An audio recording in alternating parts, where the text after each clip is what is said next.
talking head and a whiteboard. Talking head and a whiteboard. This one is going to be about the Second Amendment, Second Amendment rights, and what I believe to be the truth about the Constitution, the way the framers intended it.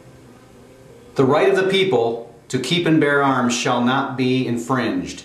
Infringed is a key word, in my opinion, in that entire sentence, in that entire part of the Constitution, the part of the Second Amendment. Keep, let's just break it down here for you, folks. Keep means own. Look it up in the dictionary what keep means. Keep means to own, to have in your possession, to keep as in your charge, and under your authority. You can have it, you have a sovereign right to keep it because it's yours, your property. Keep means own. Keep that in mind. I can own a firearm. Now a firearm, when they were talking about arms, they were talking about the entire aspect of arms, not just bullets, or not just the gun itself. Okay, we can restrict their ability to have bullets, but we can't restrict their ability to have a gun. So that's what some legislators now are trying to legislate ammunition, and that is not a part of it either. They know full well what they're doing when they do that. That's just as bogus as trying to register guns, trying to register or trying to limit ammunition ownership. They cannot do it. Okay, keep, own. Keep that in mind. Keep. I'll write it up here. Keep.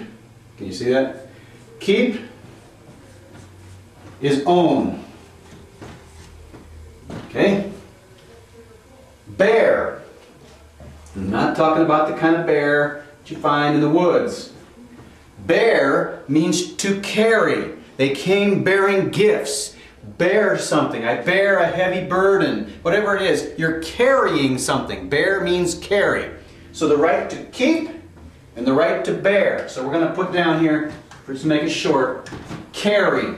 So the right to bear is the same as the right to carry. So the right of the people to own and to carry arms shall not be infringed. Now let's look at that word for just a minute, and that's really the key word that I think we need to be. That means restricted.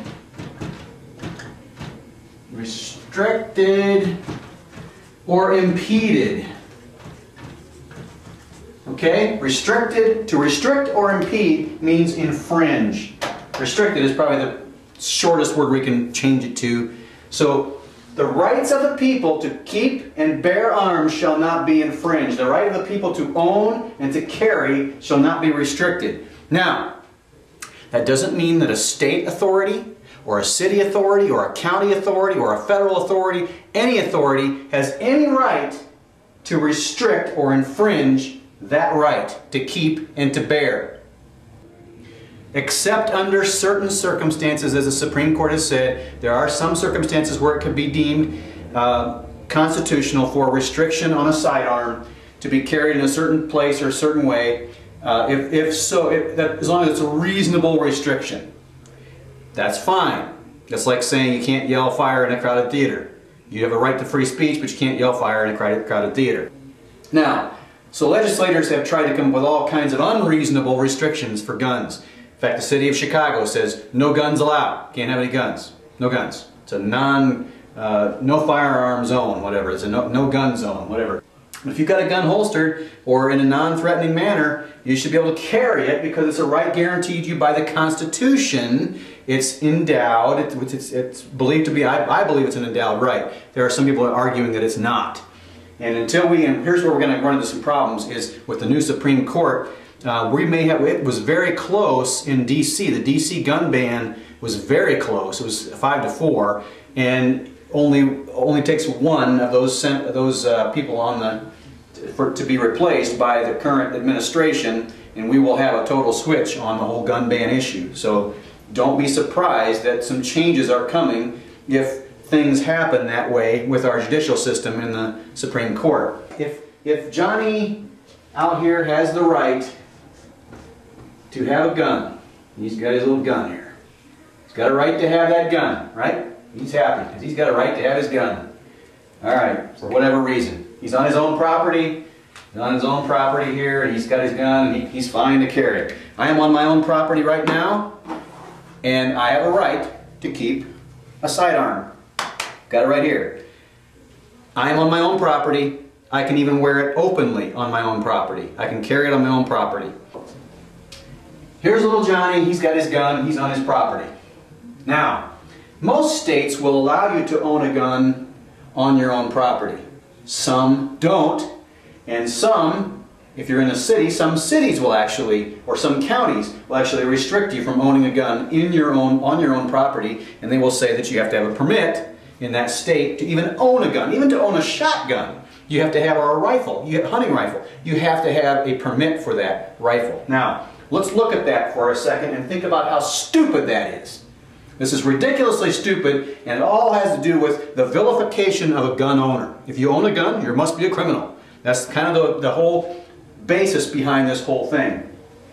Let's talk about this, because gun rights are so entrenched in our basic individual rights. Gun rights have to do with individual rights, and the collective, the way they would like to define the Constitution as a collective group, or a negative liberty kind of constitution that some have said we have, is totally backwards from the way that the founders wanted it. And what it all comes down to, a lot of it balances on gun rights. And I'm not saying whether, I'm sure some people use guns for evil purposes. People use cars for evil purposes.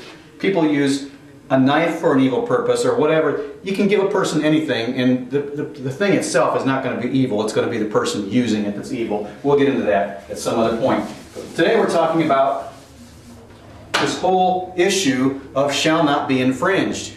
Shall not be infringed. Here's what happens. We have a Constitution. In that Constitution it says, little Johnny, here, he's blue now, he's a Smurf. He has the right, he's holding his Constitution, he has the right to have his little gun here on his side. Got it in a holster. He's got the right to keep and bear arms. He's keeping it and he's bearing it. He's carrying it. He's owning it and he's carrying it. He's got the right, and nobody's infringing on that right. Here's what has happened.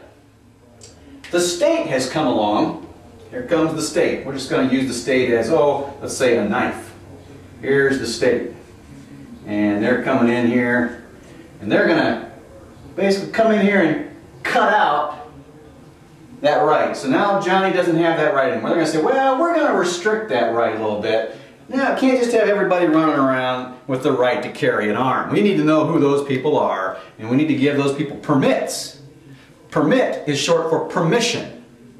So if I had permission before from the Constitution, how did I lose that permission? The state came in and said, well, we have the right within our state to restrict you from having a gun, so we're going to restrict that right for you to carry, and we're going to issue it back to you in the form of a permit. So now they've taken that right away. Now it belongs to the state. So it's over here in this thing we call the state. Let's make a box over here. We call it the state. And inside that thing is my right to carry, my right to keep and bear. So it's over here now. And now they're going to go ahead. They've gotten in between what the Constitution says and what the state and what I'm endowed with. And they're going to say, we're going to now issue you a permit, but we're going to charge you for that. Of course, you got to pay. So you got to pay some dollars to have that right. So now that right is something that they can buy and sell.